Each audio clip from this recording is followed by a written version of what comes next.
Halo para pendengar dimanapun kalian berada. Balik lagi di channel Gear Christopher. Oke, dalam video kali ini kita akan kembali membahas tentang LN Yusha Shoka ni Makikomaru Take wa Isekai Heiwa Deshita. Dalam part sebelumnya, kita sudah mengetahui tentang masa lalu dari Karawe yang terbilang cukup menyedihkan karena dia ketibaan sial ketika sedikit menjahili Kaito. Dalam part kali ini, panel cerita pun menyorot ke karakter Kaito. Dalam kamarnya, Kaito pun sedang bersantai sambil membaca buku wisata kuliner yang diberikan sama Kuro nih. Ya, kita tahu dalam beberapa volume lalu, Kaito sempat diberikan buku rekomendasi restoran oleh Kuro. Karena waktu itu kondisinya Kaito ingin mengajak Isis untuk makan bersama. Tapi nampaknya, buku wisata kuliner yang diberikan oleh Kuro itu jauh lebih menarik perhatian Kaito lagi. Karena memang setiap kali dia membaca buku rekomendasi wisata itu, Kaito nampak menikmatinya. Nah, tak lama kemudian Luna Maria pun masuk ke kamarnya karena memang dia ingin menuangkan Kaito segelas teh baru yang diberikan oleh Lilia. Tentu, Kaito pun menerima tawaran dari Luna Maria karena memang jarang-jarang Luna Maria itu nggak usil sama Kaito. Ketika Luna Maria sedang serius menjadi seorang pelayan nih, maka dia akan mengerjakan pekerjaannya dengan sangat baik. Namun ketika dia sedang jahil, kejahilannya itu bahkan sampai ngebuat Kaito bisa geleng-geleng kepala. Maka dari itu, dia tidak menyanyiakan kesempatan pelayanan Luna Maria ini ketika sedang serius. Nah, saat Luna Maria sedang menuangkan teh untuk Kaito nih, dia juga nggak sengaja melihat buku-buku rekomendasi wisata makan dari Kuro nih. Tentu Luna Maria pun langsung membuat sikap seriusnya yang tadi dan malah jadi kegirangan melihat buku-buku tersebut. Ingat, Luna Maria telah menjadi maniak Kuro setelah saat dirinya diselamatkan oleh Raja Dunia Bawah tersebut. Di sini dia sangat mengagumi koleksi buku wisata makanan yang dimiliki sama Kaito. Karena memang menurut Luna Maria hanya ketua dari klub penggemar Kuro sajalah yang memiliki koleksi lengkap dari buku ini seperti Kaito gitu. Tentu, Kaito pun nampak terkejut dengan adanya klub penggemar dari Kuro. Dia nggak nyangka aja sih kalau pacarnya ini punya klub penggemar di kalangan manusia. Tapi memang, Kuro dan 5 raja lainnya itu sudah seperti dianggap selebriti saja dalam dunia Trinia ini. Tentu, Kaito juga sangat senang nih ketika tahu kalau Luna Maria itu katanya bergabung dengan klub penggemar Kuro. Dikatakan juga saat Luna Maria mau masuk klub penggemar itu, dia itu harus melewati beberapa ujian berat. Dan salah satunya adalah menjawab 1000 pertanyaan acak mengenai Kuro dan pengetahuan dunia ini. Lalu selama dalam klub, Luna Maria juga sering mendengarkan cerita tentang buku wisata kuliner dari Kuro ini. Dan nampaknya dia itu ingin meminjam beberapa volume buku ini dari Kaito.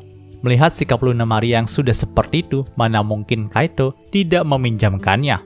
Lagi pula Kaito juga sudah membaca hampir semua buku wisata kuliner ini. Ya, memang itu adalah buku yang menarik, apalagi Kuro juga menulisnya dengan bahasa sehari-hari yang gampang untuk dimengerti gitu. Namun nih di sini, Luna Maria pun bilang kepada Kaito untuk tidak memberitahu sikap maniaknya yang tadi kepada orang lain, karena bisa-bisa dia itu malu nantinya. Tentu, Kaito pun akan menjaga rahasia dari Luna Maria itu. Panel cerita pun berpindah ke malam harinya.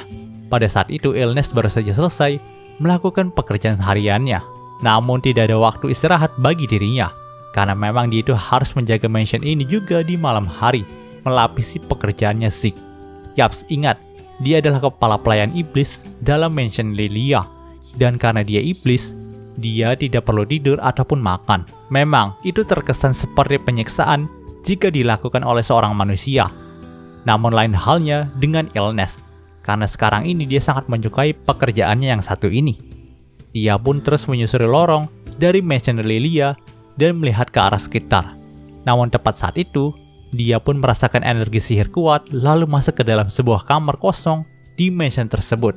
Setelah masuk ke sana, dia pun menunduk dalam-dalam dan bertanya apakah ada tugas baru yang harus dia lakukan. Shelter sama? Ya, ternyata saat itu Illness baru saja dipanggil oleh Alice. Maka dari itu dia pun mencari tempat sepi untuk mengobrol dengan Alice. Mendengarkan hal itu, Alice pun berkata kalau tidak ada tugas baru. Hanya saja sekarang ini, Alice ingin mendiskusikan sesuatu yang akan terjadi di masa depan dengan Illness. Ini hanya perkiraan dari Alice saja. Dan mungkin presentasi terjadinya hanya 20%. Tapi yang jelas Alice pun berkata kalau Kaito akan terlibat dalam hal tabu lagi di dunia Trinia ini. Tentu ketika pembahasan itu sudah mengacu kepada Kaito, membuat Illness pun jadi semangat. Bahkan dia tanya kepada Alice nih, jadi akan ada hal buruk apa lagi yang menimpa Kaito? Setelah mendengarkan semangat itu dari diri Illness, membuat Alice jadi senang nih.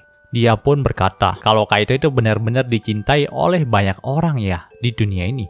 Pantas saja sinarnya itu terus membawa banyak sekali hal buruk untuk mendekat kepadanya. Nah, di sini Alice juga berkata lagi, kalau hal tabu yang akan dihadapi sama Kaito ini akan berkaitan dengan beberapa keluarga Raja Dunia Iblis, termasuk Fun. Alice bisa meramalkan kalau nantinya Fun itu bisa membuat masalah besar bagi Kaito. Ya walaupun hal itu belum tentu terjadi, tapi yang jelas Alice ingin membuat pencegahan yang mulai dari sekarang. Namun yang jadi masalahnya, dalam urusan tabu seperti itu, dunia Trinia ini tidak akan mengizinkan 6 Raja Iblis untuk ikut campur. Jadi, di sini Alice tidak akan bisa bertindak kalau sampai kekacauan itu terjadi.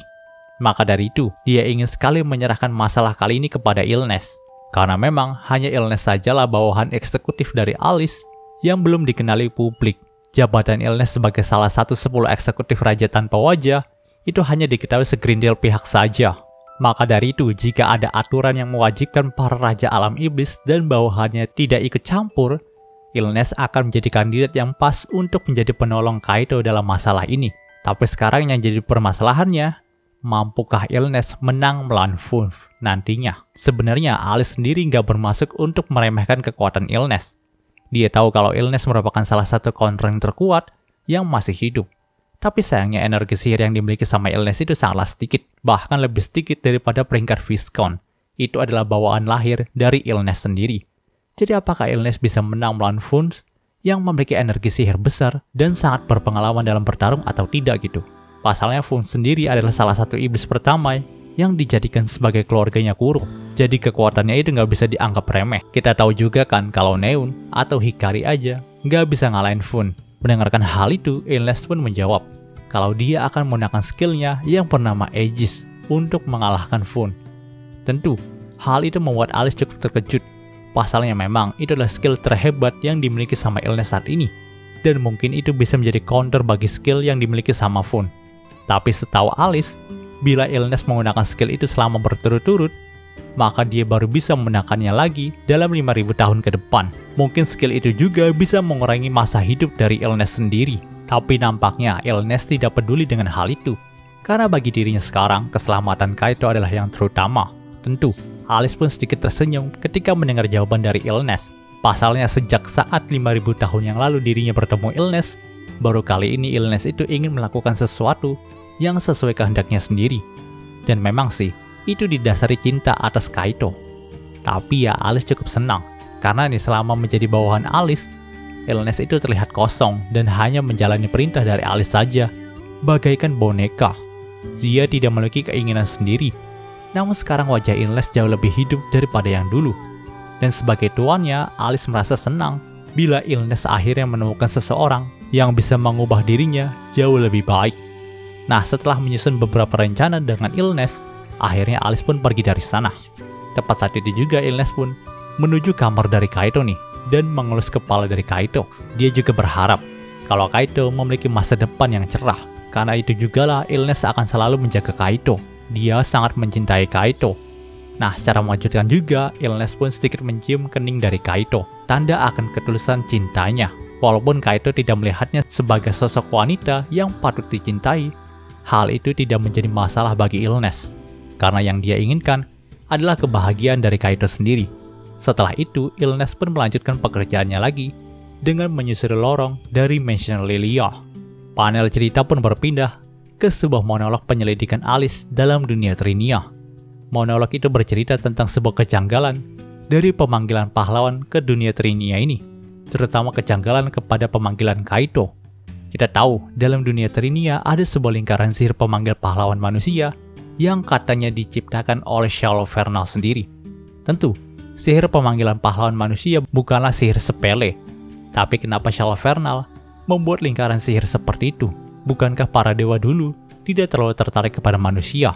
Jadi kenapa dia membuat sihir tersebut? Lalu kenapa juga Kaito dipanggil dalam dunia ini?